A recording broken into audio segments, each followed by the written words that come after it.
Parents d'enfants fugueurs, à quoi cela ressemblait-il de retrouver votre enfant après tant d'années? J'ai un fils de mon précédent mariage. Je suis tombée enceinte à l'âge précoce de 20 ans avec mon amour de lycée, nous nous sommes mariés à l'âge de 22 ans, après avoir obtenu notre diplôme universitaire.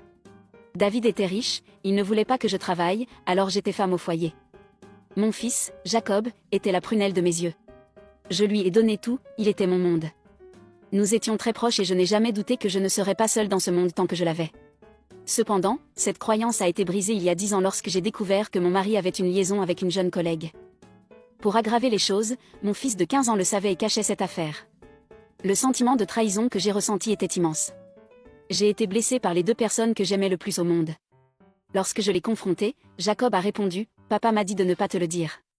David lui avait acheté des cadeaux pour qu'il garde le secret, et le fait d'avoir une jeune belle-mère rendait Jacob populaire parmi ses pairs.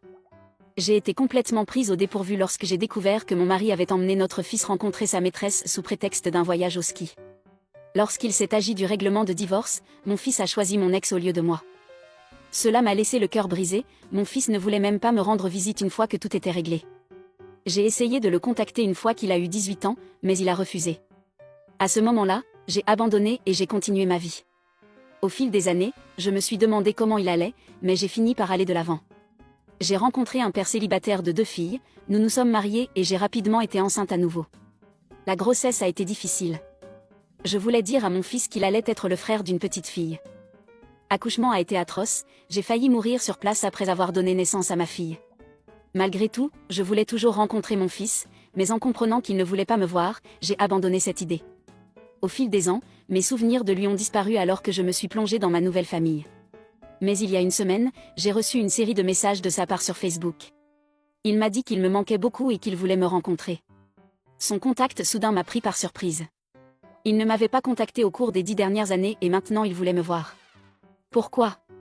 J'ai réfléchi à toutes les raisons possibles. Mais ce qui m'a le plus préoccupée, c'est que je n'étais pas excitée à cette idée en tant que mère. Mes parents et mon mari ont remarqué cela. Ils m'ont poussée à le rencontrer, en insistant sur le fait que j'avais besoin de clôture, car il était toujours mon fils. Mais je n'étais pas sûre de vouloir revivre ce traumatisme. Quelques mois plus tard, j'ai décidé de rencontrer mon fils après toutes ces années. Il n'était plus un garçon, mais un homme.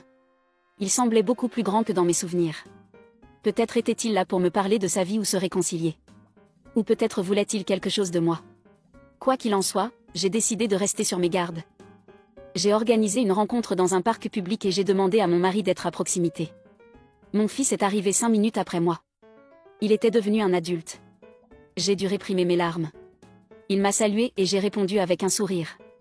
J'ai remarqué à quel point il avait